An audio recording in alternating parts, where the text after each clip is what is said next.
Welcome to Top Tier Wrestling, your ultimate destination for all things AEW and WWE. Whether you're a hardcore wrestling fanatic or just a casual viewer, we've got you covered with the latest news, in depth show reviews, and our unfiltered opinions on everything happening in the world of professional wrestling. Join us as we dive into the high octane action, dramatic storylines, and backstage buzz of AEW and WWE. Get ready to step into the ring with us and stay on top of the wrestling world. This is Top Tier Wrestling.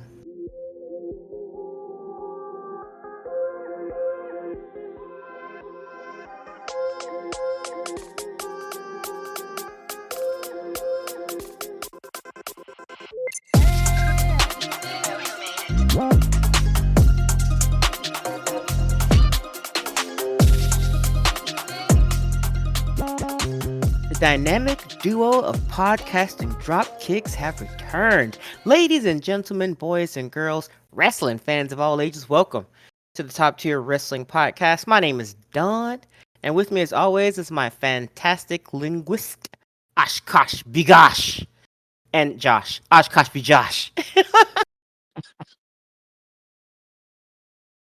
Oh, it's a beautiful day, and we have some really good wrestling talk.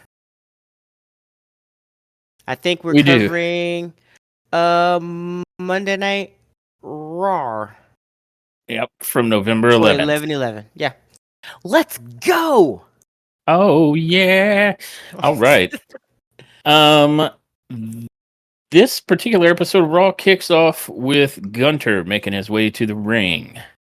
And he hops in, he's looking a little concerned, the crowd's not really cheering for him, and then he finally busts out saying, "All that matters is that I'm still world heavyweight champ." Yeah, well, other than the fact that Cody pinned you. Oh shit. Hey And now. Hey. But he goes on to say, I don't live in the past. I look and see what's in front of me. And what's in front of me is the next challenger for my World Heavyweight Championship, Damian Priest.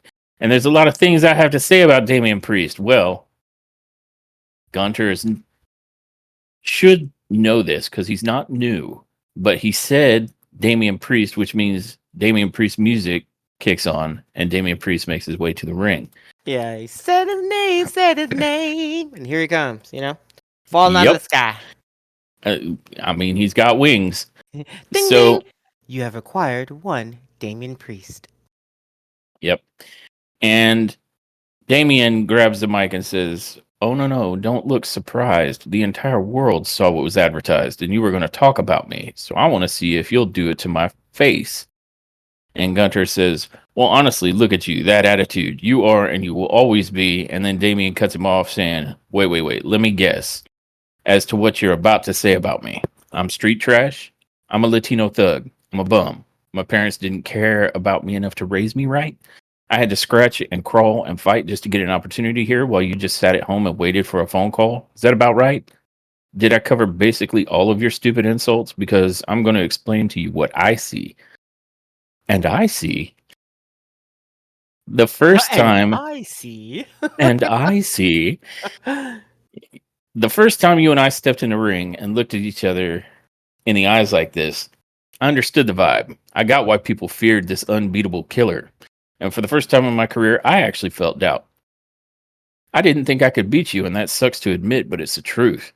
And if it wasn't for my so-called brother betraying me, that title wouldn't be around your waist right now. No. In fact, you know what's the wildest thing about SummerSlam? Is that when you became champion, this vibe of yours, it started to fade. Yeah, look, I see it right now. It's faded. I'm not sure how that works. Like it faded, so now you can see it? Anyway, because you started doubting yourself. No, that's not what it is. You were just in Saudi, and I saw that vibe fade more and more because you got pinned by Cody Rhodes. And Gunter's all like, "Why, you little?" And Damien cuts him off because his vibe is faded, so you can just interrupt the ring general now. Yeah, he faded. He faded right now. Yeah, he faded. And he says, "See, this is exactly what I'm talking about. You can't even talk right now because you're filled with doubt. Let's be real. The way you feel right now, that doubt, let's be real as to why. It's because you know you can't beat me. You want to know how I know this killer, this unbeatable killer, is dead? It's because by now, had it been anybody else, you would have taken a swing at me. You want to take a swing at me, Gunter?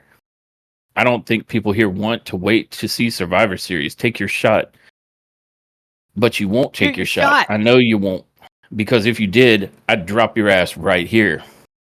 And Mm.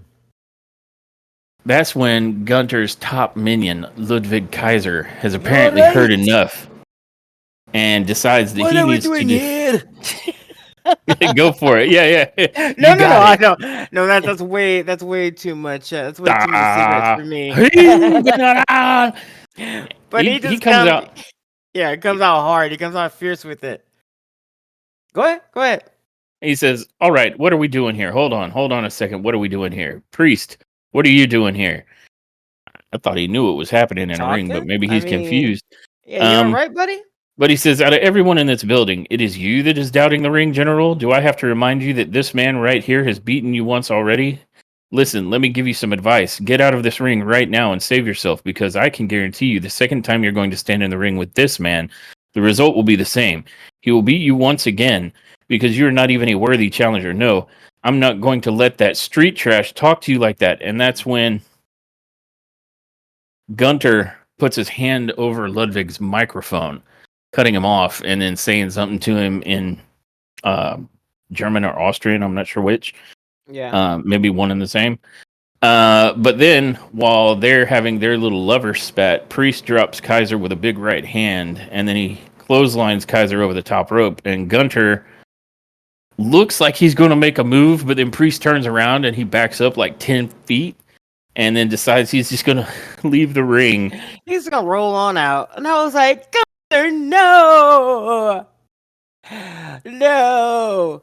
I I already don't like it. I like it, but I don't like it. You guys understand? I like where they're going, right? But I did not like.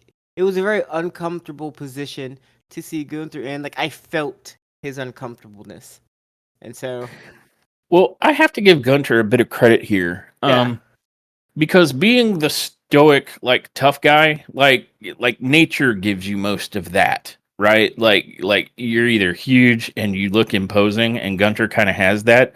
So it's not a stretch for him to be that guy. But yeah. for him to nail kind of being a guy whose confidence is shook, I think he did great. Oh yeah, great job. Um, I mean, the way he played that, I'm sitting here going, man, a doctor needs to write him a prescription for spine Viagra because it is gone. It is no spine. Viagra. So, yes, spine agra. Get And your back hard. so, so, so I think the ring general is actually showing off that he can play a character, and I'm here for it. And Yeah. I also think it's not terrible. Like it makes me wonder: is like Gunter really shook, or is he playing 4D chess to give false confidence to Priest? It's hard to say in wrestling because sometimes they're sophisticated and sometimes it's just right there on the surface. It is what it looks like it is. You know what I mean? I absolutely do. And I remember thinking the same thing whenever I saw him do. I was like, man, what if he's just playing his part just to see if he can get him in a relaxed state, and then he'll just like like aha, fooled you. You know what I mean? I don't know. I was kind of expecting that, or I'm kind of expecting that. So I'm just kind of wait. I'm waiting for the other shoe to drop. I guess I should say. Yeah. Well, I think he did a great job, and that brings a close to a fairly good opening segment for Monday Night Raw. From there, we go to Kathy Kelly, who was having a backstage interview with Damage Control. And EO says she's ready for Liv Morgan, and she just hopes that Bianca and Jade leave a piece of her by the end of the night.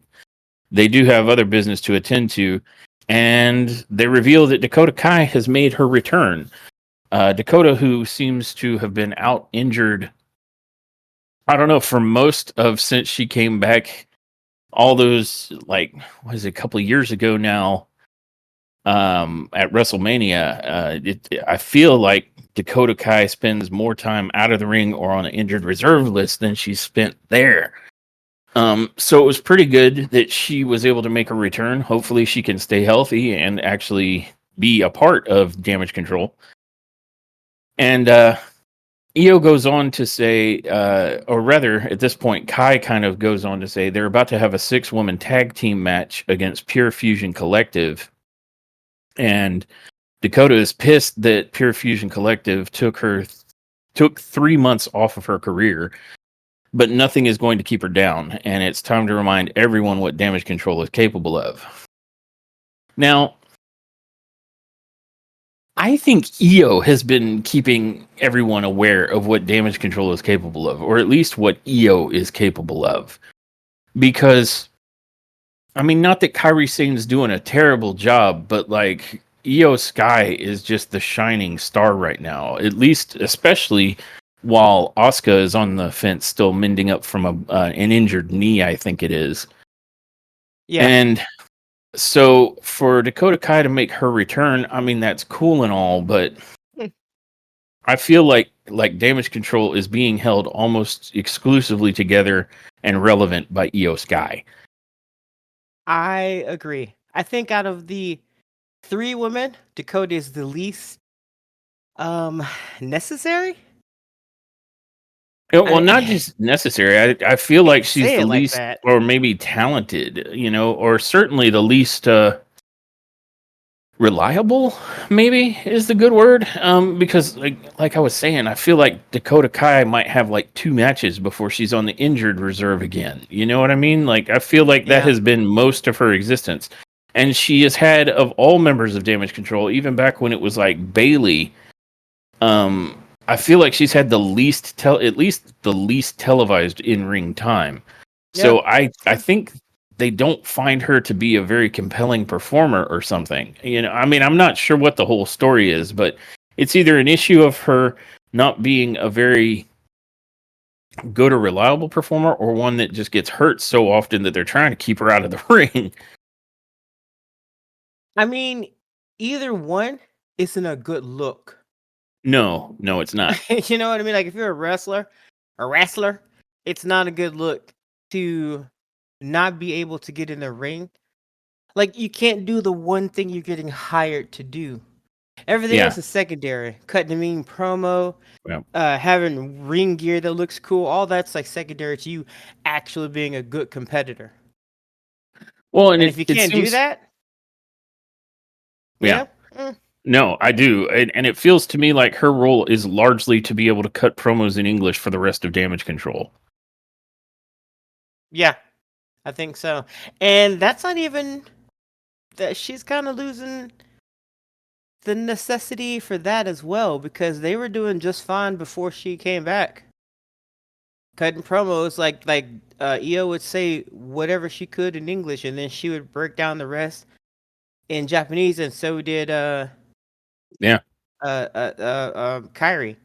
So Yeah. So she's not I really think I'm even there for I think that. I'm So yeah, I think I'm in pretty much agreement with your assessment that she's the least necessary part of Damage yeah, Control. I hate to Um say it that way, but that's kind of I mean that's well, true. I mean, the observation of the truth doesn't mean that you're the one that caused it. I mean, this is Dakota Kai. Like this is on her. She either Yeah, can't stay healthy or she doesn't perform at a high enough level. That's on her. yeah, You calling a spade, doesn't, don't kill the messenger. You're just telling the truth. yeah, Um, but that said, I'm not trying to exclusively crap on Dakota on her way back. It's just I hope she can stay healthy and yeah, show out a bit, because that's kind of the impression we have. People who've been watching since, Dakota and Io made their comeback with Bailey when they walked in on, I think it was Bianca Belair and Becky Lynch at WrestleMania a couple years ago now. Um, we've seen Io Sky really shine. We know what Bailey is capable of, and we got reminded since she was coming back from injury. Kairi Sane has been out there every week trying to show off her stuff, and while she yeah. is eclipsed by Io, she's still out there. She's still showing up and still doing the work. Yeah, she had Dakota can't. stitches. Oh, girl Dakota was still can't. there. Yeah, Dakota can't say any of that. Dakota has not done any of that. Um, so I'm hoping she finally can show that she is valuable to the Damage Control team and to the Yeah. WWE roster. Yeah. Moving on from that, though, we come to Kofi Kingston, who is in the back and he catches up with R-Truth and he wants to thank R-Truth for having New Day's back in their match against the Final Testament a couple weeks ago. And he also wants to apologize for not being able to make the save because for some strange reason Xavier Woods didn't want Kofi to get involved. And Woods, who is, kind of in the background, overhears this and he pops over and he's like, "Oh, so what are you guys talking about?" Like he didn't hear all of that. But before Kofi can really explain much of it, Pete Dunne comes up to Truth and says he's tired of R-Truth. And this I was a little confused on. Like he almost seems like he's mad that Truth calls him Pete Dunne. Right. Um or is he mad that he calls him Butch? I mean, I'm not sure. But you know what? More to the point, I don't much care. But the point being is that Pete Dunne is tired of something. And, for whatever reason, Kofi proceeds to then challenge Pete to a match. And Yeah. Truth is excited, but it's Butch that Kofi has to be worried about. And meanwhile, while Kofi is getting in Pete's face, Xavier tries to say something, or he, I think Pete says something like, "Does this guy speak for you?" And Xavier, being supposedly the quarterback of the New Day, was like, "Well, as a matter of fact." And then Kofi is straight up like, "No, he doesn't speak for me." And that's when Xavier just sort of walks off. He's like, Yeah. "I'm out." Yep. So we kind of thought, "Oh, okay, so I guess Kofi's running this by himself." Yeah. And I guess there's nothing, that whole idea that Xavier is the quarterback of the New Day is just not true because That Kofi n- has that resisted. never ever took flight, man. Every single thing that Xavier has said, mentioned, requested, every single thing has been kicked against or ignored or just flat out noed. Like he's just done. Kofi has just gone the exact opposite on every single move. So Yeah, and I know they're trying to make it where Xavier Woods is going to be the bad guy, and we kind of talked about this podcast. But honestly, they are not doing it right. Like they're yeah, making they're making they're making Kofi look wrong. Like Kofi's wrong right now. Whether or yeah, not you agree with the moves that Xavier is making ain't the point. We're not we're not yeah, we're not discussing that.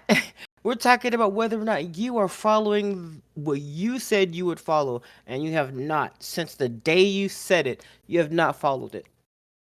yeah. And that I think is kind of the issue is like they seem to want to paint that picture. They want to paint the Yeah. picture that Xavier is all in the wrong here. But when Kofi agreed to let Xavier be the quarterback of the team and then proceeds to like significantly countermand everything that Xavier tells him to do, then who's in the wrong now? Like you agreed to let him QB, but then you fought every decision he's tried to make. So it just ain't working, bud. So Yeah. that's kind of where that segment left us off at. And that brings us into our first match of the night, which is going to be Damage Control versus Pure Fusion Collective in a 6-woman tag match. And this match I feel was okay. We always have a little bit of a hope that Pure Fusion Collective might make a good showing because they keep pitching them with their little promos, their pre-recorded promos is like being this badass group of women and they're all like shoot your shot, but ultimately it's not playing out that way. And I'm not sure where they exactly stand. I mean, in the what was it? Like the women's battle royal that they had not that long ago. Um Pure Fusion Collective had only two of the three women in there. Like Zoe Stark wasn't even in that. And so No. I'm not entirely sure where they're trying to go with this Pure Fusion Collective because they keep trying to tell us that they're a bunch of badasses and then they just keep jobbing. So I have no idea what they're trying to do with them. Uh, Um, Here's the good thing I can say about Pure Fusion Collective as a whole. The look is on point now. They got that together. yeah, Um, Shayna looks good. Shayna looks like she's been doing some work, putting in some time in the gym. I'm not saying she didn't look good before that. I'm saying she looks like she's taking this seriously. Like maybe she's not sleeping anymore, right? So maybe she's just taking, she wants to be taken notice of. And I'm here for that. yeah, yeah. No, I Um, agree with you. Baszler was looking particularly sharp. Like she looks like I'm with you. I think she's been hitting the gym a little harder because her yeah, shoulders were looking a little bigger, and it looked like she's cut some weight from around like the hips and the waist. yeah. And I agree with you. Even the attitude seemed like she was more engaged, more locked in, and less asleep at the wheel. Yes. Yeah. So, and if that's, hey, if she's doing that, she's getting a wake up call, then let's go. I'm more than happy to see it, and I will accept it with open arms. So, yay. That's what I can say about them. Zoe always looks cool. She always looks good. Uh, Sonya looked especially put together.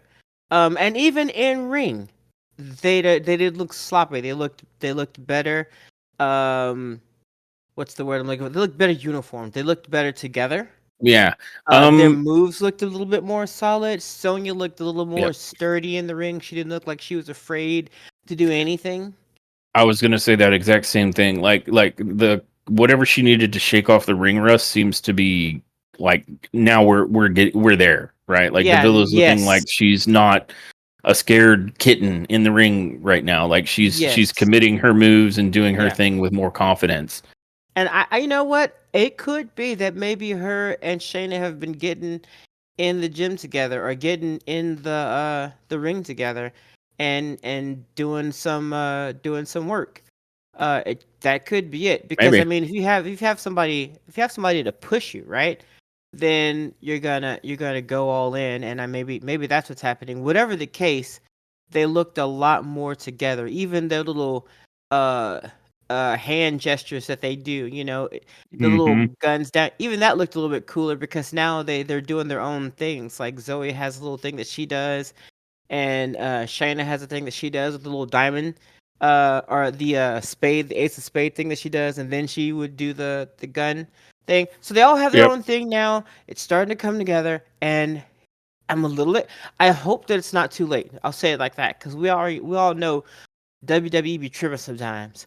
And and you think Yeah. like, okay, they're looking good. Maybe now we're about to see them, and then you see them one more time, and then they're all gone. So I'm Well, hoping that this ain't too little, too late, and that they're doing this because they're hoping for a push or they're getting a push, and they really want to shine. Because that's now or never. You gotta like the women's division is heating up. These women are looking sharp, and the ones that want it are going for it. So I hope they're jumping in. Let's go. Let's get it. well, I there was one thing that was surprisingly not here, especially after what we saw on SmackDown, Mm, and I'll get to that yep. more, but I will say this. Um, when you have like these trios that you can put together, and you do, you've got Damage Control, which is like more than a trio. Like when Asuka gets back there, they've got four members. And you've got Pure Fusion Collective, which is an obvious trio. Like it makes me think that they're toying with the idea of putting together some kind of trios tag division and maybe introducing those belts Yeah. because it looks like they're putting together trios. Like Yeah. even when you go back, you put together Natalie and Lyra Valkyria and oh, what's her name? The little gal from the LWO. I'm blanking on her name for some reason. Zelina. Zelina, thank you. Or You could take Lyra Valkyria and Carter and Caden Carter and Katana Chance. Those three have been seen together, you know. And then on the other end of things, you've also got Bianca Belair, Jade Cargill, and Naomi.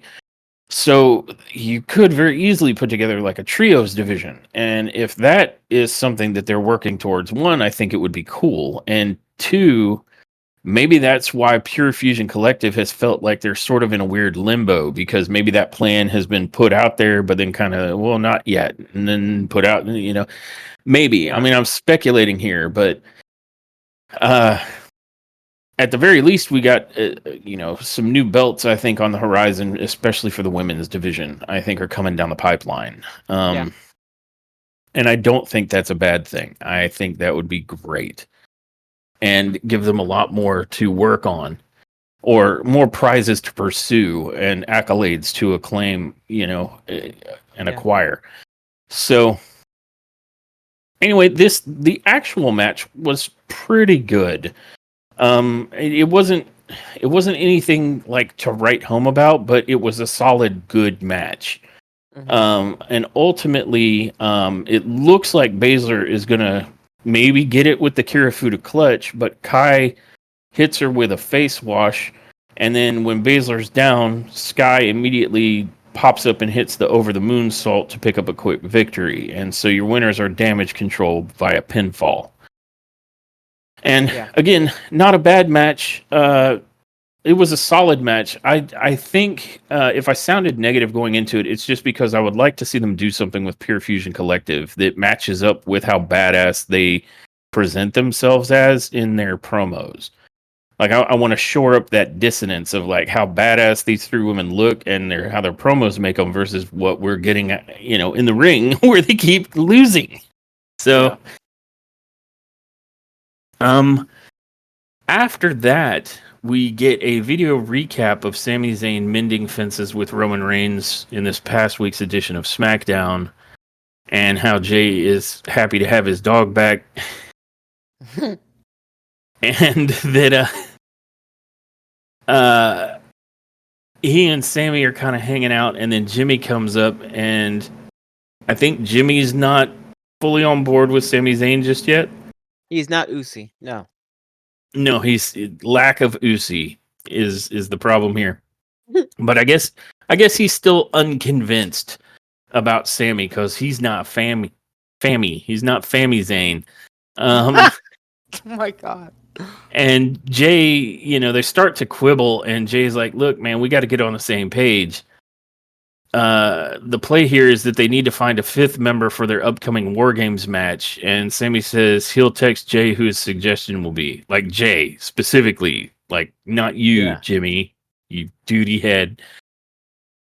And Pretty much. that ends that segment. And it kind of confirmed for us because we were like, Survivor Series, War Games, is it going to just be four guys or did they intend like five guys? And so this like solidified because we were guessing after the way the word play was, whether it was just going to be a 4-man team or a 5-man team, which means that both teams, both bloodlines need a fifth guy. And I was speculating heavily that this would be a good opportunity for them to introduce like Zillafatu and Hikaleo, if that's the direction they Yeah. were going to go.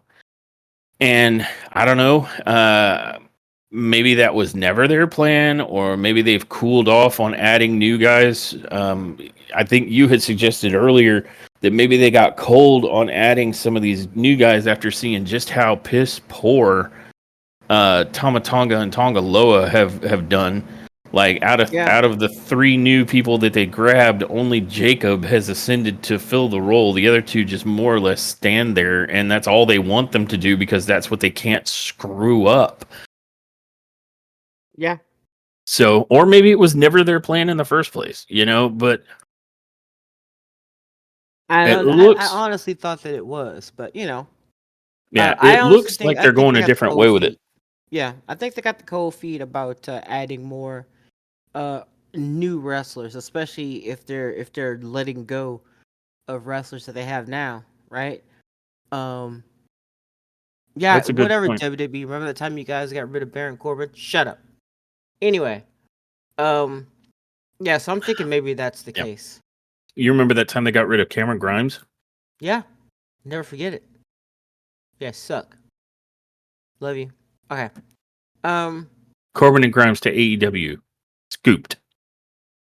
I'd be there for it. Yeah. Yeah, that'd be a killer tag team. Oh, that'd be nice. Yeah, yeah, I'd Yeah. be here for that. Yeah. Oh, that'd be Hmm. really good. Yep. Okay, so then that leads us to our second match of the night, which was Kofi Kingston with surprisingly Xavier Woods, who came out with him for some reason. Surprisingly with Xavier Woods. Yeah. Yeah, yeah, yeah. Versus Butch. Um. Uh, It's and Pete Dunne. Pete Dune. I wish Pete was Dune. I wish he was, but he's not. We're still giving him freaking airtime. Uh, you let go of men like Cameron Grimes and Baron Corbin, and you leave men like Pete. Not only do you leave them on the payroll, not only do you leave them there, but you give them airtime. You got two. You're down an hour, ladies and gentlemen. You are down a freaking hour of television time, and you thought with the limited amount of time that you have now, you thought that we would want to feast our eyes upon the tiny man in the women's 1950s onesie bikini. You thought that's what we wanted to see on our Monday nights. Shut the entire fucking fuck up. You know damn well nobody wants to see this fucking dude. And yet you give him airtime. I don't care if it's because we're telling a story. I don't care. I would have rather have seen Kofi Kingston punch a trash can for a solid 10 minutes than watch him get in the ring with Pete Dunne and spend 5 more fucking seconds on his finger manipulation. Finger manipulate yourself straight to fucking hell, Pete Dunne. That's how I feel about that. That's how I feel about that. I'm Yeah, just gonna give you my honest opinion because I'm sick of Pete Dunne and I'm sick of them putting these vanilla midgets in our fucking faces, trying to make it like yeah, we want. Nobody's cheering for him. Nobody's booing for him. You know what that means? That they are indifferent to him. That means yeah. he is pointless. And yet, Yes. Baron Corbin has to look for a new job. Get the entire. Come on. I'm not gonna let the Baron I Corbin thing mean, go. You guys know I'm you not gonna let it shouldn't. go. He was a great wrestler that they just never. They kept their thumb on him for some reason. I don't know why. Yeah, but Pete Dunne. Everything I have Pete Dunne, ever though. heard from anyone behind the scenes. I mean, Carmelo Hayes just gave an interview talking about how he loved Baron Corbin. And he's sad, he's got a feeling kind of like survivor's guilt to see him go. Well, he should. Um, But I mean, but I'm with you. Like, why are we wasting time on like guys like Pete Dunne and freaking Johnny Gargano when they clearly are like a interest void? It's where interest goes to die is any time those two dudes are on the screen. And I mean, I'll even extend that out to I know he's injured at the moment, but like what is his name? The guy that Pete Dunne was tagging with, like something Tate, I think. I don't know. oh god, But none of these dudes do the anything for big strong anybody. boy. Yeah. He can be big, Oh, strong, gone, man. Tyler something, wasn't it? Tyler Bate, thank you. Not Tate, Tyler Bate. Tyler So, Bate. I hope you get well, but don't you come back to TV, please? like, I don't know how this shit is matriculating up to the main roster. Like I just don't see how this happens. Is it like a pity thing? I just don't know. But they are not anybody who wants. I mean, they're just not screen time worthy. Nobody would be sad if DIY broke up. In fact, I think at this point Johnny Gargano is only holding Tommaso Ciampa back. And in fact, his entire run on the main roster has been nothing but a Tommaso Ciampa being held back. But I think we've discussed that. So, like, at any rate, don't understand the infatuation with these boring short guys that Triple H has. Um, and it's not even just that they're short, it's that they're boring. Like, Pete Dunne's entire move set is freaking stupid with the exception of his finisher. Um, Yeah. the rest of it sucks. Like, I don't care about the joint manipulation. It's dumb. And it's the rest of it's like 15 flavors of an Inzagiri kick, it seems. You know, he just is a very uninteresting wrestler. He doesn't have an interesting look. He doesn't have interesting in-ring work. Whoa, whoa, whoa, He's whoa. I'm sorry. barely I'm sorry. He didn't have an interesting look. You don't think that a grown tiny person wearing a long sleeve short, no, I'm sorry, a long zero sleeved vest. It's a vest, guys, and it's long, and there are no freaking arms, and it's got fur collar. What kind of bipolar no, bullshit is this? Is he his cold? Is whole he look. hot? Is he... No, yeah, his whole look, like the singlet he's wearing, you're right, looks like 1950s bathing suit for women. Um he comes out wearing that and like a fur-lined vest. And he's got like, I don't know, just nothing about his look does anything for me. It looks like somebody vomited random elements and he just was like, ta-da. It Um looks like he was late to work one day and he forgot his costume at home and they were like, "Well, you just gotta wear what we got backstage," yeah, and yeah, that's what he basically. found. And so and as far as on the mic, you can barely understand what the guy's saying. So I just don't see why they're trying to push him the way they are. Like, they've had Yeah. him recently in the ring with like top guys, and it's like, why? He is not an interesting performance. And in fact, that carries on to what this match had to do, which was nothing. The entire point of this match was for the story arc between Xavier and Kofi and the breakdown of the New Day. Because ultimately, what ends up happening is a whole lot of a boring match until Kofi hits Trouble in Paradise and Dooney, Petey, Butchie exits the ring, and Woods clotheslines uh, Pete Dunne behind the referee's back. And instead of that being an easy win for Kofi, for whatever reason, Kofi gets out and he's pissed off at Woods for interfering in the match. And it's like, you're actually making Kofi look like the ridiculous one here instead of Xavier. Because he's going out of his way to be an annoying prick instead of Xavier going out of his way to be an evil bastard. And so it's You like know, the it's thing a that got me sell. about that is, how did Kofi even see it? Because like I saw the camera angle. Yeah, I he had know. a ref between him and the Right. action. Yeah.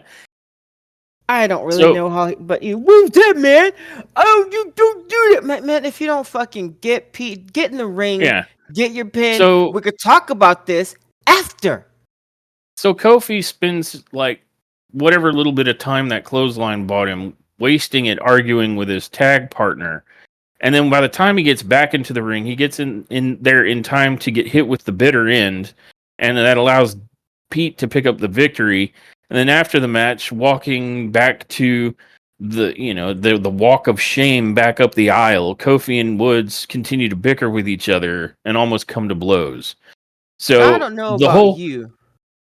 I don't know about you, but about 2 months ago, when we started, about 3 months ago, when we started this podcast, I remember us talking about them mentioning the 10-year anniversary for New Day being right around the corner. Okay, and then they stopped talking about that. Well, now they've started talking about it again, and I remember going, "Huh? I thought I thought they'd already done that." Apparently, nope, they haven't. They just put it on pause for some reason. So I guess maybe whatever they were holding out for, maybe that's about to happen now, so they can progress with the storyline. Not too sure.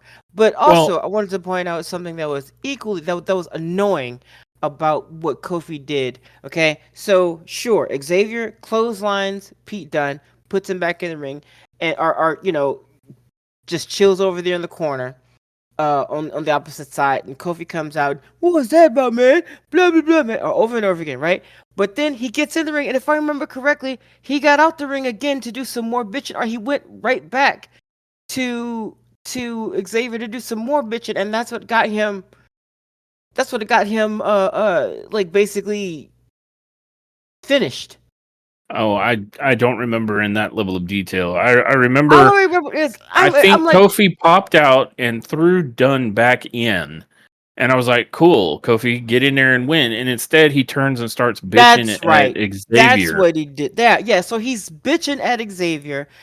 He grabs Pete. He puts Pete back in the ring, still bitching. Then walks over to Xavier to continue his bitching, as if he didn't have a match. Yeah. And so when he gets back in, I think Dunn hits him with a running boot that sets him up so that he can be placed in the bitter end. And it's a Yeah, 1, 2, 3. And so the whole thing served only this purpose, which was to show Kofi and Woods squabbling and yeah, almost coming to blows on their way back to the. And I say that because Kofi pushed Xavier. Um, yeah. and Xavier as far as again made no move to hit his partner. That was their 10 all Kofi. yeah, their 10-year anniversary has always been November 28th, so it's still coming. Um, I would just like to know why they started out so early talking about it and then just hey, stopped. I think it's because they weren't sure what the hell they were doing with it. I mean, let's face it, this storyline has been building since back when Kofi was trying to get Odyssey Jones to hang out with him.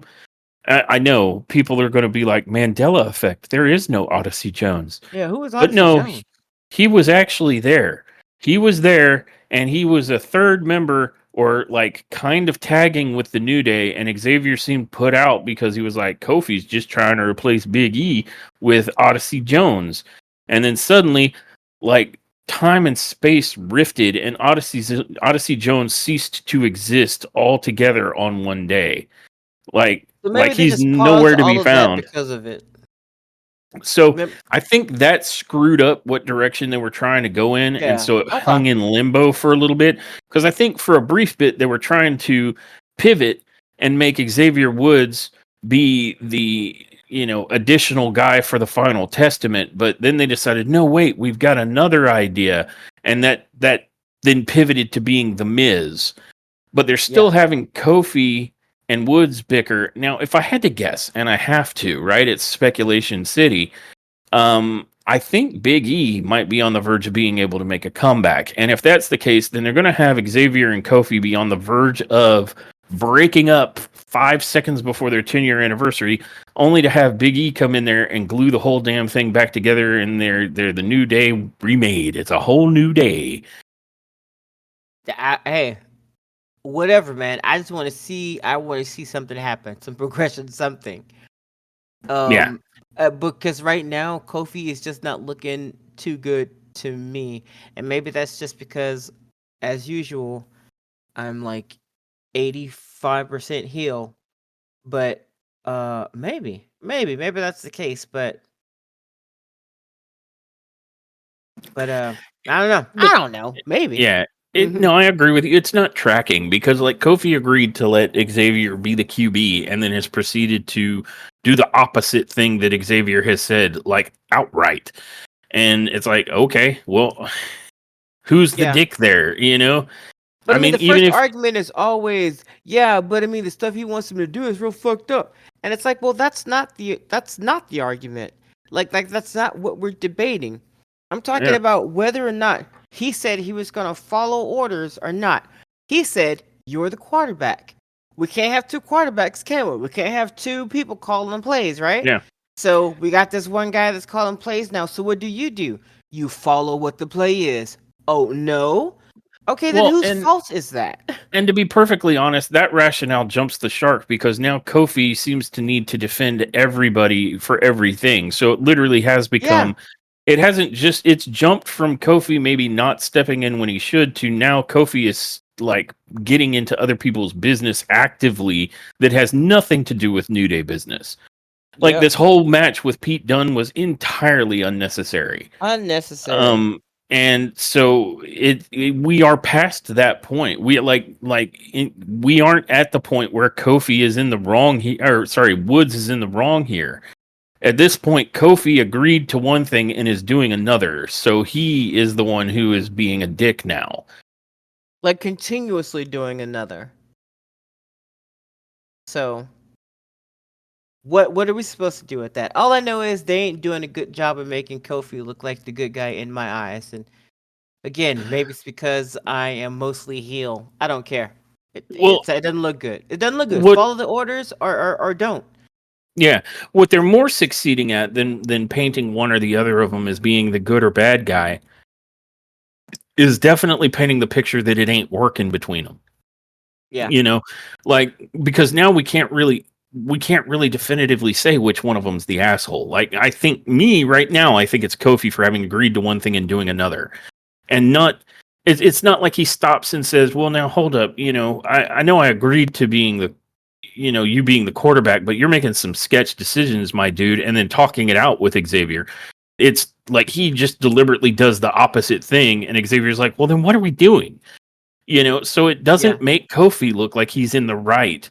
So what they're succeeding at doing is just making it look like there's a continuously growing rift between Kofi and Xavier, like irreconcilable differences. Not you're the bad guy, I'm the bad guy. No, none of that. It's more like they just aren't meshing now. Yeah. I agree with that. But the end of that particularly uninteresting match, Pete Dunne wins via pinfall. Wee. We Um, but that brings us to a segment now where Liv Morgan and Raquel Rodriguez are really excited about bringing the WWE Women's Tag Team Championships to the Judgment Day. And they're hanging out and back in the Judgment Day clubhouse, I guess. And Finn Balor starts pouting about Damian Priest getting a shot at the World Heavyweight Championship. Jesus Christ, I'm tired of that. And Dominic Mysterio refuses to take any blame because nobody was out there to help him. And I'm like, what is he taking blame for? Like, I guess Finn is mad that Damian Priest is getting that shot because Dominic didn't win. yeah. But like, I think Dominic makes a good point. Like, he was out there by himself, and the entire match got wrecked by Big Bronson Reed.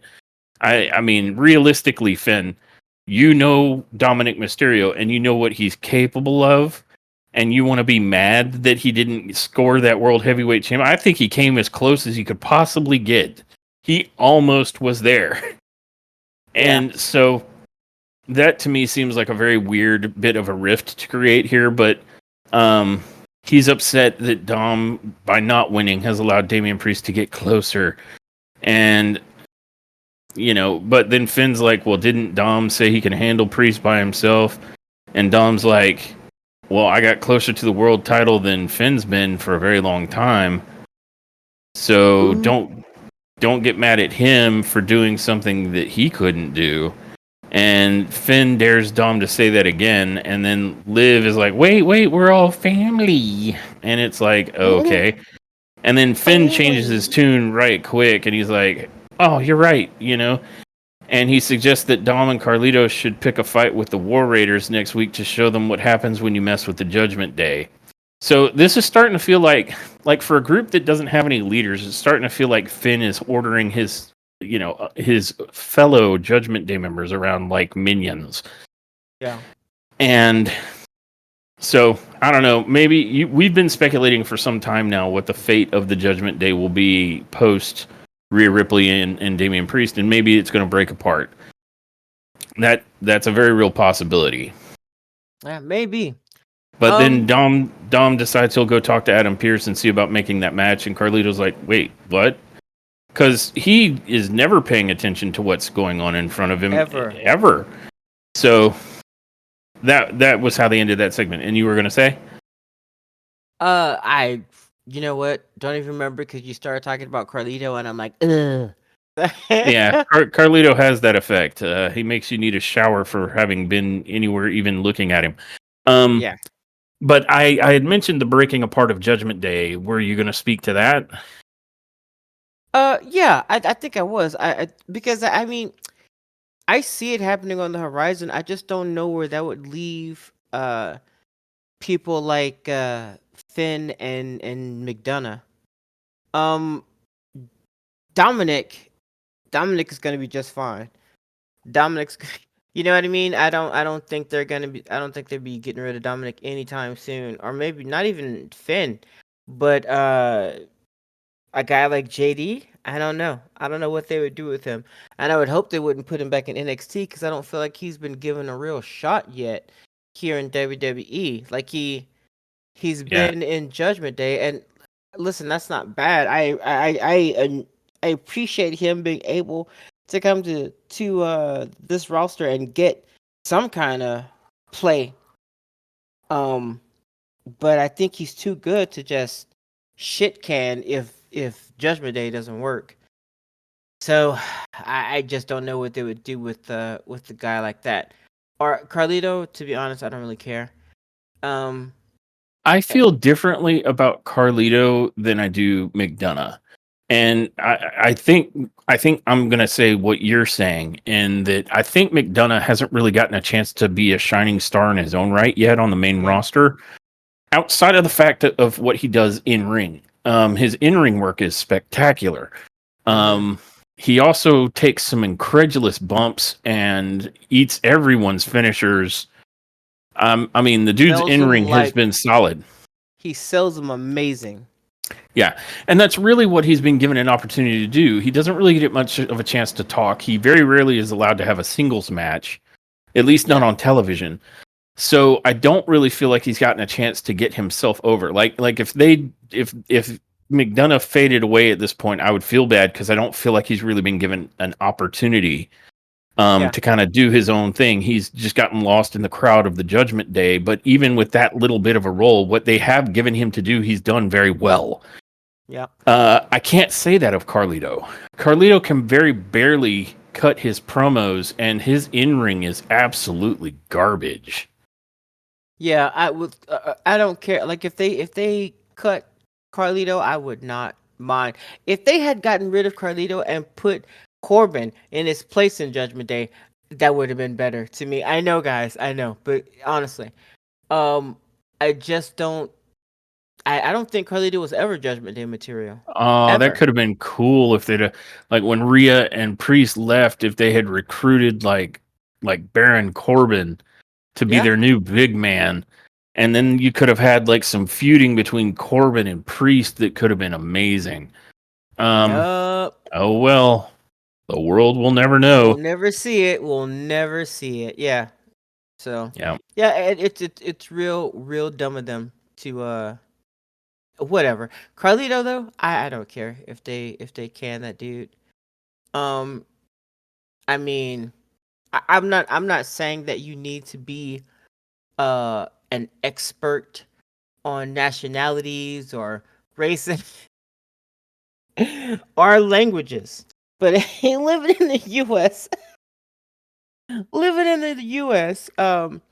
If I hear someone speaking Japanese versus speaking Chinese, Oh, yeah, I wasn't even plussed by that. Honestly, that might have been the most noteworthy and interesting thing Carlito's done recently. That's the point. I know, Is the I dude know. is like all he does is just kind of stand there and go, I "That's think, cool," or yeah, "That's not cool." I think the whole point of that though was to point at wasn't for him to be racist, but to point out that he was an idiot, right? I think that was the whole Yeah, point of that little the comment I that he made. agree. It just Yeah, did that he not was go too over dumb to well. know the difference. So, Yeah, anybody exactly. who'd be like, "That's just ignorant." Yeah, that's the point. He's an That's the ignorant point. guy. Yes. Um, But I think that just did not set well, or go over well in today's climate. And I mean, that's fair too. But I mean, that's the most interesting thing that I could say about him that's happened, yeah. in a very long time. So, with that kind of like record, I think it would be time to go ahead and cut your losses there. And I think if I were WWE, I would.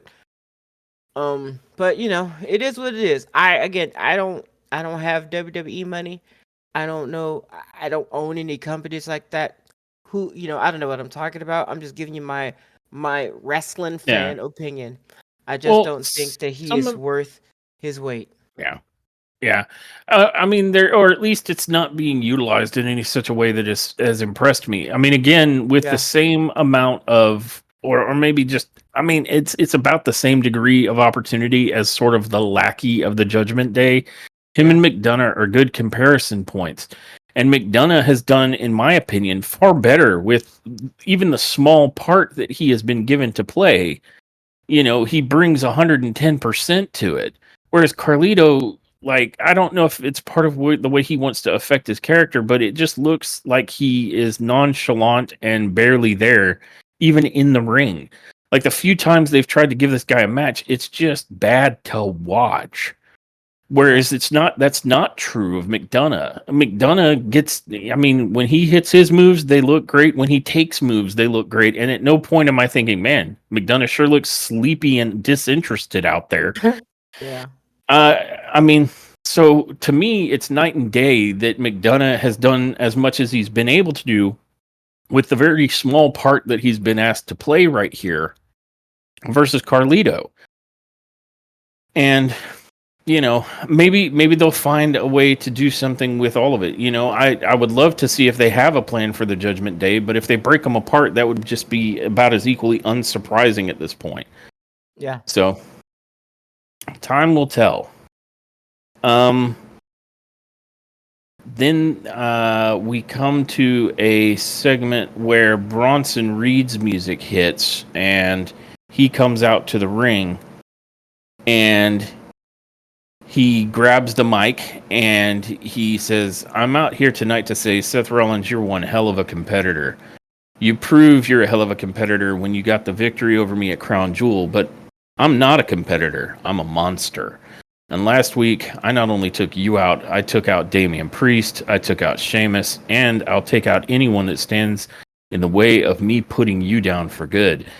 And I heard that line and I'm like, man, you really hate Seth. Like where did this begin? I'm thinking, like, where did your hatred for Seth come from? Because initially when he was talking to Pierce about why he did it, he was like, I was just trying to tag a top guy so that I could get moved up, to be with the top guys. So it sounded like he had respect for Seth. But now he's like, I want to end you. yeah. Like, well, Yes. okay, I guess. I mean, I Yeah, I don't know why liked you. you're Now I'm so gonna mad. kill you. You're the one who hit Seth with 6 straight tsunamis and put him on the shelf, but you're big mad, I guess. Um, and he goes on to say, so, Mr. Visionary, Mr. Revolutionary, Mr. Seth freaking Rollins, hey, nice of you to cut a promo for Seth. If you want your revenge, I'm right here in the ring right now. All you got to do is come out. And so, of course, Seth Rollins comes out, Yeah. and he's wearing Music cuts something in. that looked like a Crayola box vomited. Um, Like I think he had like black, white, and like dark green going on, and I was like, "What is happening to my eyeballs?" Yeah, like the jacket. His jacket, like one half of it was black, the other half of it was white. And then like he had like white and green pants. I think it was, Like some army green color pants. yeah. It was very But at any weird. rate, Rollins heads out, and it looks like he's gonna say something, but then he doesn't. Instead, he ducks a clothesline from Reed, and they start throwing haymakers. Um, But oh no, Rollins starts throwing haymakers at Reed, and I think Reed drops him with like a leaping body block. So basically, Rollins ran into a wall of meat, Yeah. and they end up brawling. And it looks like he's trying to set, Rollins up for a tsunami on the table. But I think Rollins gets out of the way, and there was one heck of a move that happened here. I think they ended up back in the ring, and Rollins is teeing off on Reed, and the security team at this point is like trying to come out and break them all up. And you end up with Reed inside the ring, and the security team all surrounding Rollins, like between the ring and the entrance ramp. And for the love of God, Big Bronson Reed did a suicide dive, and I thought, this is where WWE is going to have to cut the footage, or we're all witnesses to a crime. And it's funny. I had just got done saying when we were watching AEW, and Big Brody King does a suicide dive, and that dude's like 280 and like 6'6" or 8 or something. It's ridiculous. Yeah. And I'm like, there's not too many almost 300 pounders that are doing suicide dives. And I swear, I'm like, just do they listen to us? Because that would be amazing. But now we've got, like, for the first time ever, after I had said that, Big Bronson Reed is suicide diving out onto the security team and Seth Rollins. And much like a bowling ball to pins is how it went down. Yeah. Seth Rollins ran. He ran out of the way and let the security take that. Yeah. He's like, oh my God. Yeah, afterwards, Rollins tries to jump onto Reed, and you've got Adam Pearce trying to pull Rollins off of him.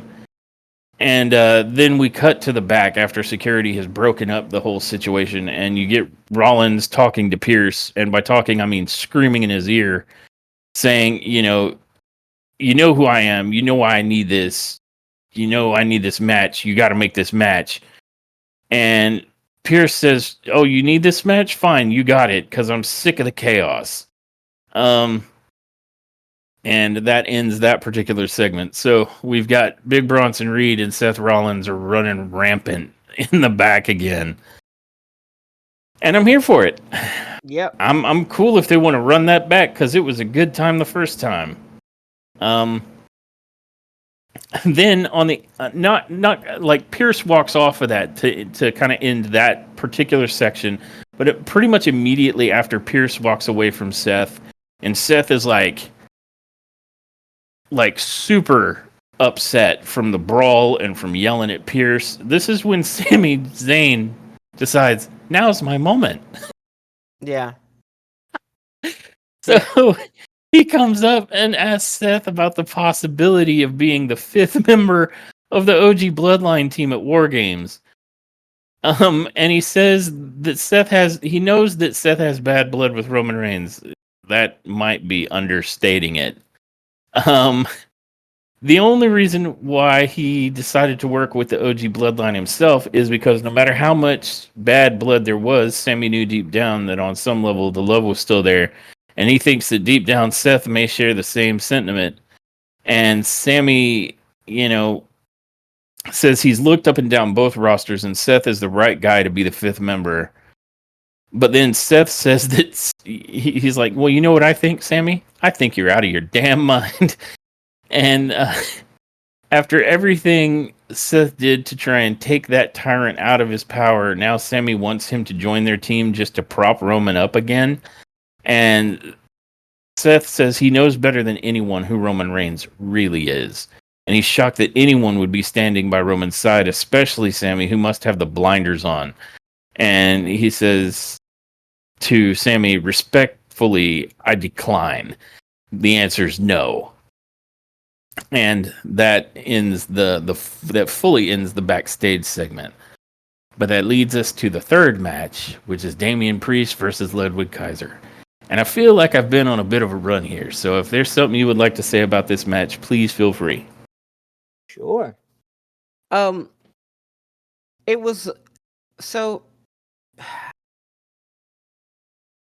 good match. I'll say that. I'll start out no surprise that it was a good match. It was shorter than I anticipated. I kind of wanted it to be a little bit longer, but they gave Damian they let him have a beatdown match where he kind of just beats Ludwig Kaiser. He beats the stuffing out of him. I mean, Kaiser does give some offense back. And I'm trying to think if maybe there was a really huge like if there were any particular moves that stood out like more so than normal with Damian Priest, right? Because he just gets to the ring and he dominates. He's always good to see. Um there was a let's see. Well, we got to see almost all of Damian's move set Yeah, I mean and that's what I mean. We The only got to thing, see the full run of the Gambit there with him. yeah, Go yeah, ahead. The we only got to see thing, his elevated flatliner, which is real nice. yeah. Broken Arrow. Yeah, yep. Uh, I, South of Heaven. yeah, yep. Uh, An attempted Razor's Edge, attempted sigh. I wish he would yeah. let. I wish they'd let him get that off more often. Let's see.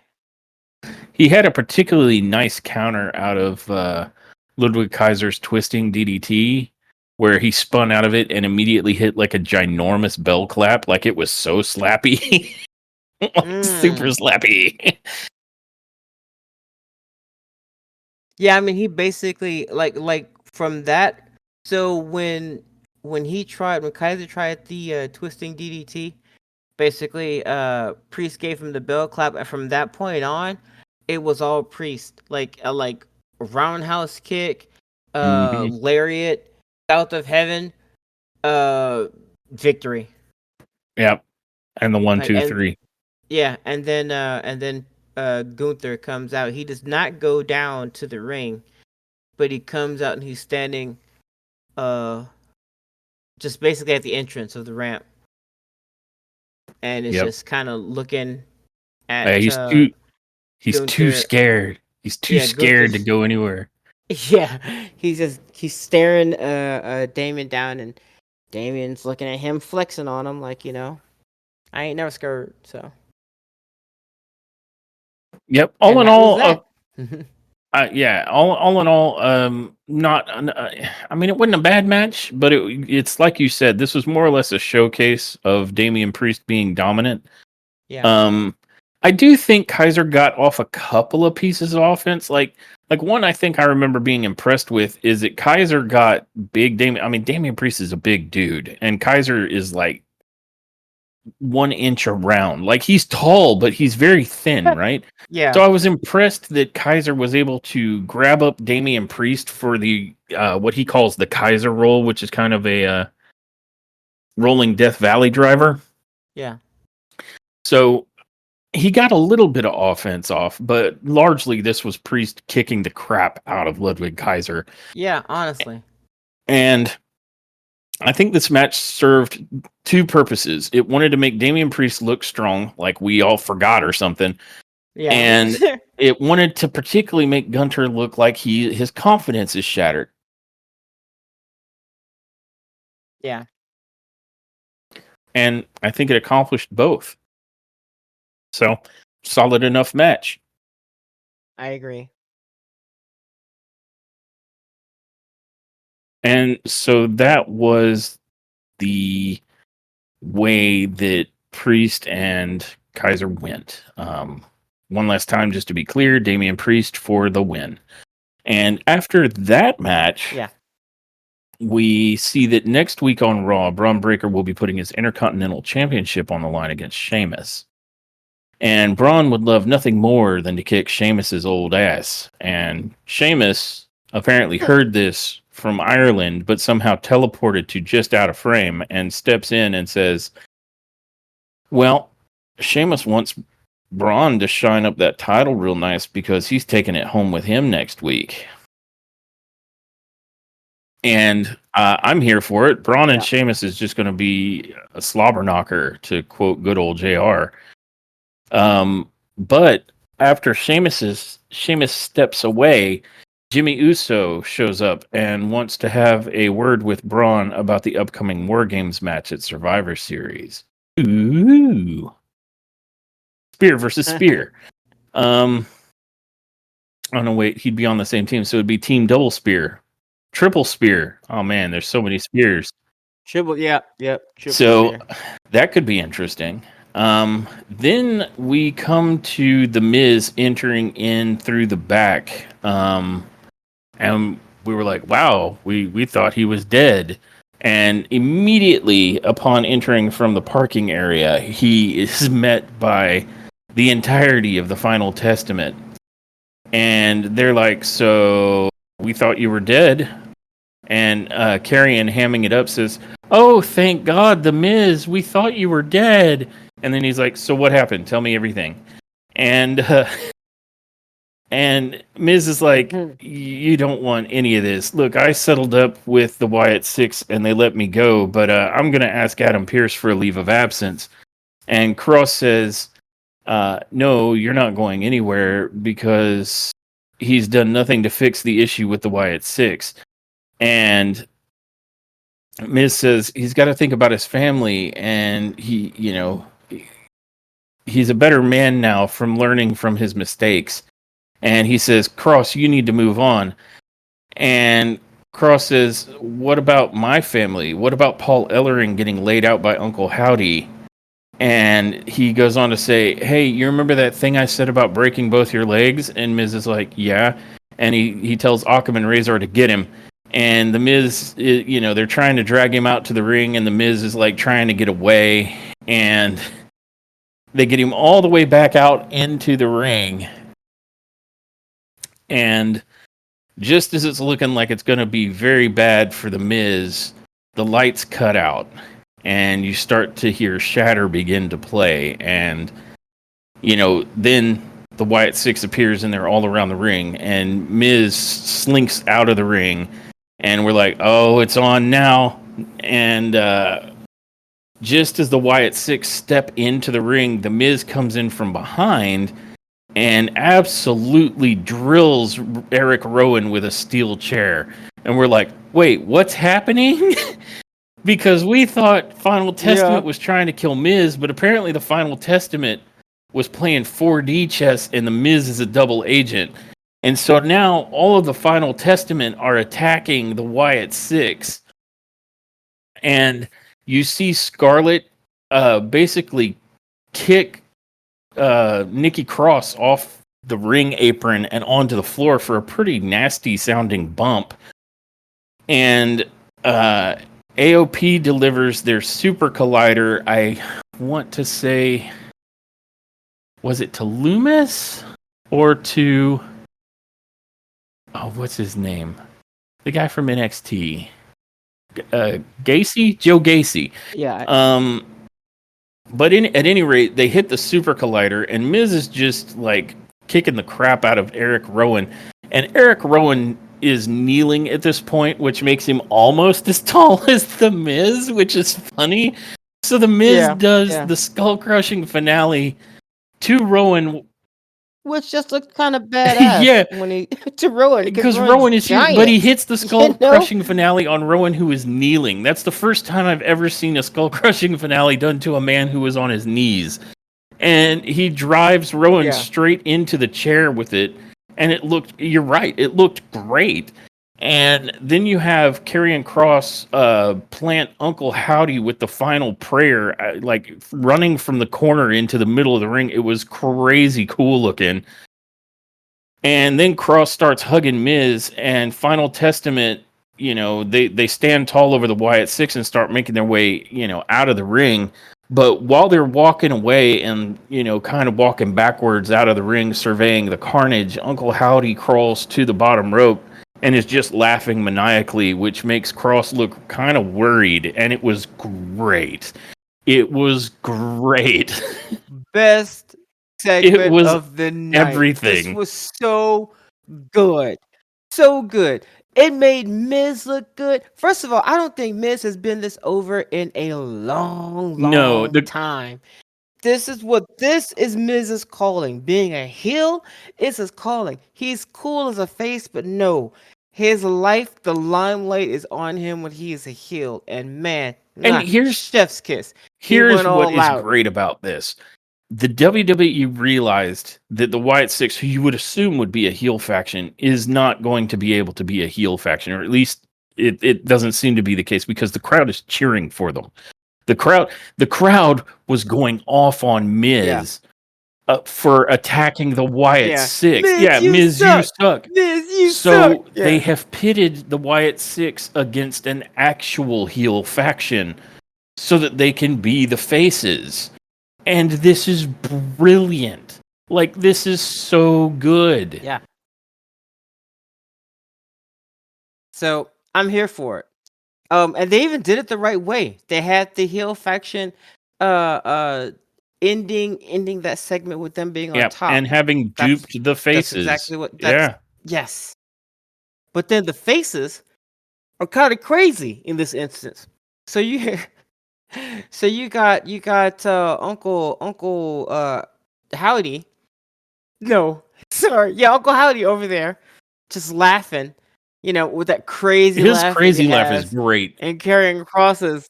It's so good. But carrying crosses and walking away like, yeah, we That's we right. You squash laugh we it up, squashed them. Chuckles. We kicked your ass.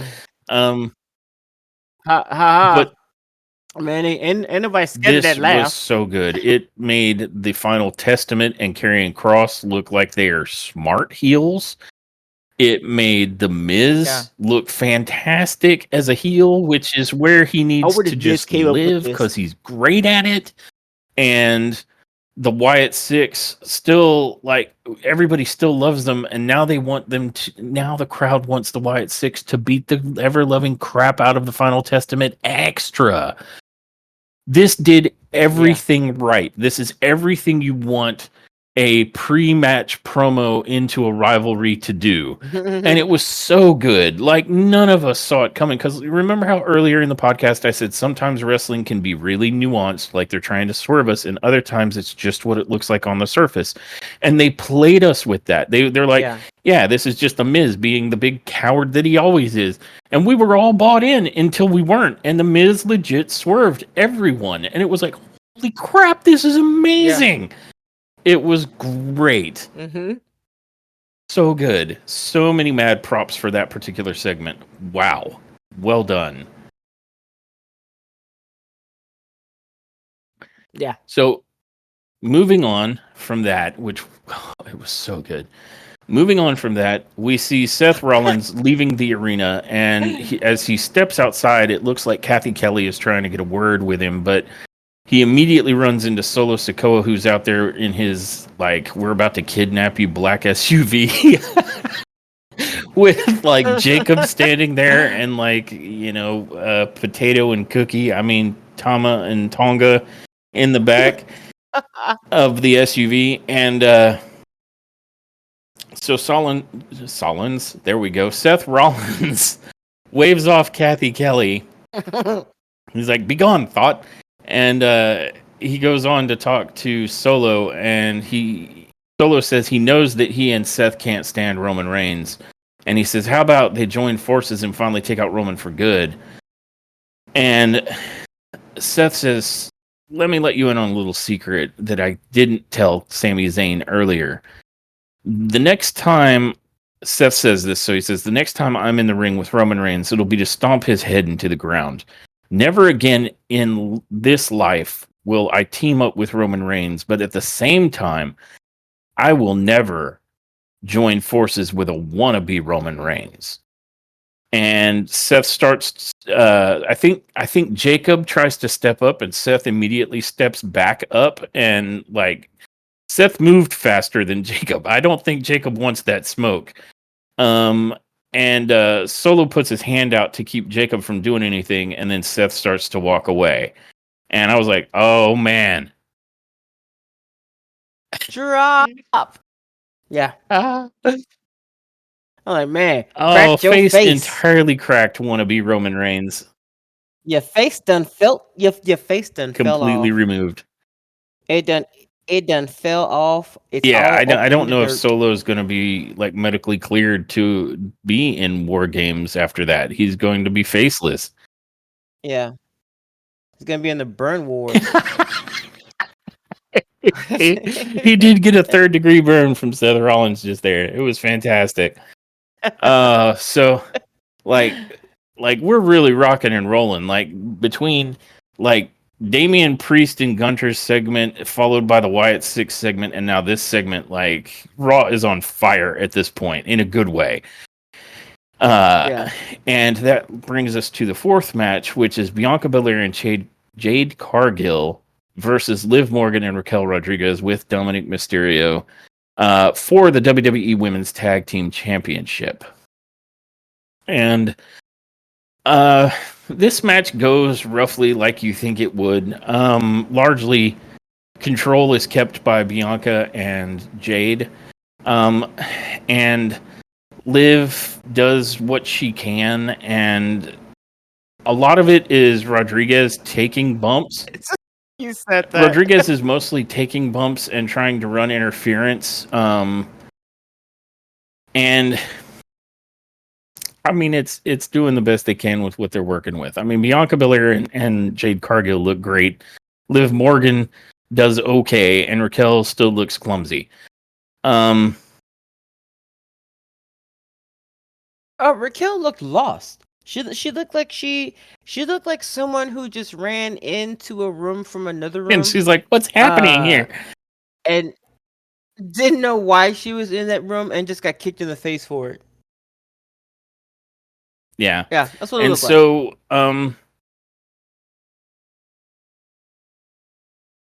we pretty much end up with mostly Jade and Bianca beating up Liv and Raquel. And I want to say there's a point near the end of the match where like Cargill throws a different version of Jaded than I've seen her do before. Like she picks up Liv almost in a torture rack and then spins her out, almost like you're doing a spin out power bomb, but spins her out face down into a sit out facebuster, aka Jaded, and almost gets to the 3. And at that point, Rodriguez drags Morgan to the corner so she can tag herself in. And Cargill then ducks a clothesline. And then they run towards the middle and double big boot one another. And it's at this point that Nia Jax and Tiffany Stratton run out to ringside and start attacking people on the outside of the ring. Let's see. Nia Jax ends up grabbing. Who did she pick up? Was it Belair or Cargill? I think it was Cargill. She ends up picking up Cargill in over her shoulders like for a Samoan drop, but does it on the ring apron behind the ref's back. And then Rodriguez drags Cargill back into the ring and then puts her in the corner, kind of sitting in the corner. Or no, not sitting in the corner. Sorry. She's in the corner and she was sitting in the corner. Yeah, and then she dragged her out of the corner to lay her down so that she could climb on the top and do her like twisting senton or twisting elbow kind of a thing. And that gets a 2 count. No. Right? Yeah. And then Naomi rushes out to ringside and starts attacking Tiffany Stratton, dragging her down off the ring apron. I think she was attempting to interfere in the match and whips Stratton into the barricade. And then Morgan drops Naomi with a backstabber and then jumps back up onto the apron to tag herself in. And which looked good, by the way. Had the backstabber that she gave looked good. And it did, actually, for being on the floor, too. And up against a woman much more sizable than herself, she did good with it. But then she tags herself in and climbs over the turnbuckle, kind of to do a leaping attack. Probably, if I had to guess, it was maybe like a leaping...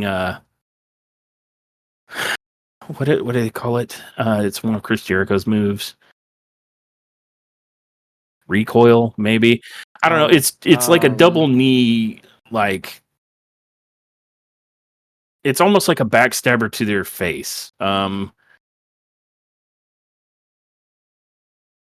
But at any rate, it doesn't matter because Jade Cargill super kicks Liv Morgan out of midair. She anti-airs her. And then Cargill makes her way over to tag in Belair. Cargill knocks Rodriguez off the apron, and Belair is able to hit the KOD on Liv, I believe, to pick up the victory. And then after the match, Jax ambushes Cargill and Belair from behind. Nia Jax looked strong here. Like, she was just clearing house. She was kicking everybody's butt. And then Mm-hmm. out comes Io Sky, like all by herself. With she's got all of Damage Control back together, or basically close. Asuka's not here, but by herself, she comes out and she, um, I think, kicks Jax with an apron enziguri and then a springboard missile drop kick. And I remember when she was doing it, it was a little shaky, but she still landed it. And then she nails Tiffany Stratton with the Shote uppercut and um, a roll through double foot stomp. And Belair and Cargill clothesline Rodriguez over the top rope. I remember that looked sloppy because Rodriguez didn't go over that well. They like had to push her and get her to go. And Yeah. then Naomi, I want to say, like pump kicks or knee strikes Jax, and Sky hits a roundhouse kick, and then Belair and Cargill double vertical suplex Nia Jax. And so you end up, as the show's going off the air, you've got Bianca Belair, Jade Cargill, Naomi, and Io Sky having beat the crud out of Liv Morgan, Raquel Rodriguez, Nia Jax, and Tiffany Stratton. And it was pretty good. I know I picked out a couple of spots that could have looked better, but all told, this ended up being kind of a banger, and it sets the stage for the women's Survivor Series match to come. Like I think they're Yeah. telling you without, show me who's going to be in the Survivor Series match without telling me. Um, Yeah. Yeah. and Yeah. Yeah. that could be a really good one because that is some of the top women's talent in WWE right now, minus say like Rhea Ripley, but she's injured. So yeah, I'm here for that. I would watch them go to war. Yeah. Me Um, too.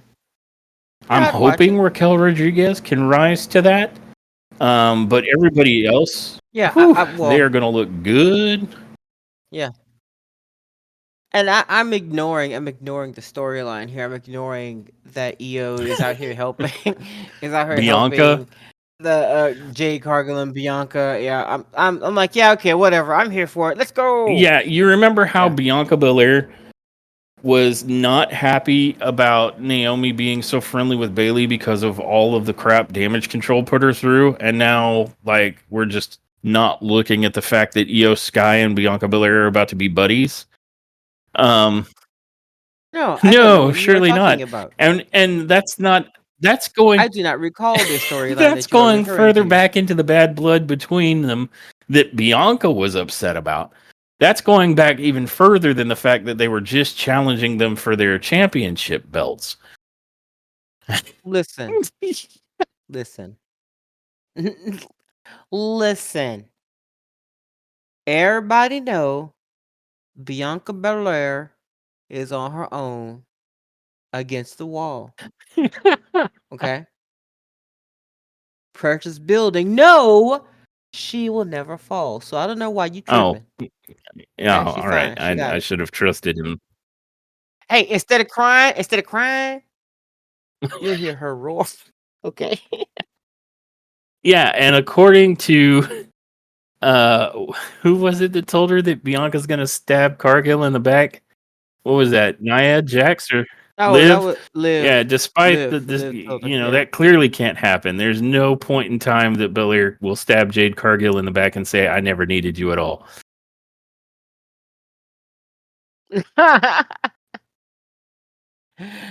No, never. But at any rate, it is shaping up to be a pretty cool Survivor Series at this rate. Um, but that's Yeah. getting ahead of ourselves. We are talking about Monday Night Raw here, and to that end, what would you rate this episode of Monday Night Raw? I would give it at least an 8. Because just going back here, uh yeah, none of the matches were real ass. Uh Even the match that had Pete Dunne in it, that was probably the weakest. To be perfectly honest, that one was probably the weakest because Pete Dunne and his joint manipulation. Um, that was but I mean, even that was told. It told a story, so even that had a purpose. It may not have been like your favorite, but it had a purpose, so Yep. you watched it to see what was happening. Um, the first match, Damage Control versus Pure Fusion Collective, even that match was decent. So and told a bit of a story. So um the promos that were cut, the just everything was a well put together show, and the matches were good. They like there was not a match that was just god awful that I Yeah. couldn't watch Yep. it. The closest to that being Pete Dunne versus Kofi Kingston. That's it.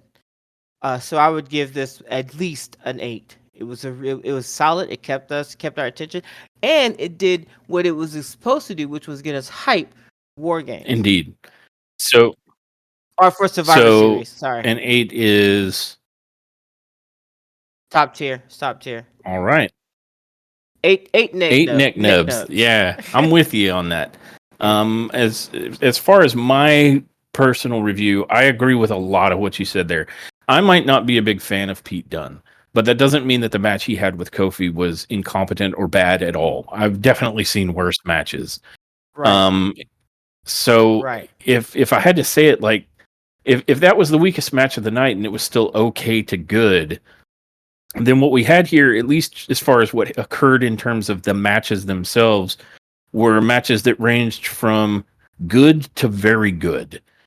And then everything that happened around them, like storyline wise, each of those matches was telling some kind of story, or most of them.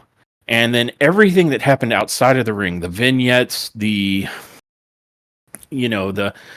all the promos, everything that advanced the stories, particularly that the Miz in the Final Testament. Oh, chef's kiss! Everything, any moment Yeah, in time in which Seth Rollins was on the screen, all of that was like super amazing, good, like so good. That I am also in the camp of about 8 to 8.5 neck nubs. Like this was really good. Again, nothing yeah, blew my mind in ring, but nothing was bad either. Some of it was actually very good. But all of the story stuff and everything else, you put it all together into a nice little package. This was a very top tier Monday Night Raw. yeah. So, fully agree with you there. So, that has been our review this episode of Monday Night Raw from November 11th. And I just want to say thank you to everyone who has listened for this episode, and that I hope you will join us for our next episode, which should be our upcoming coverage of AEW's Wednesday Night Dynamite. Until then, I don't think there's anything much for me to do but roll the outro. And for me to go, bye guys. Thanks for tuning in to this episode of Top Tier Wrestling. We hope you enjoyed our deep dive into the latest AEW and WWE news and shows. Don't forget to subscribe to our podcast so you never miss an episode. Follow us on social media for updates and to join the conversation. Until next time, everyone, remember, wrestling is always better when it's top tier.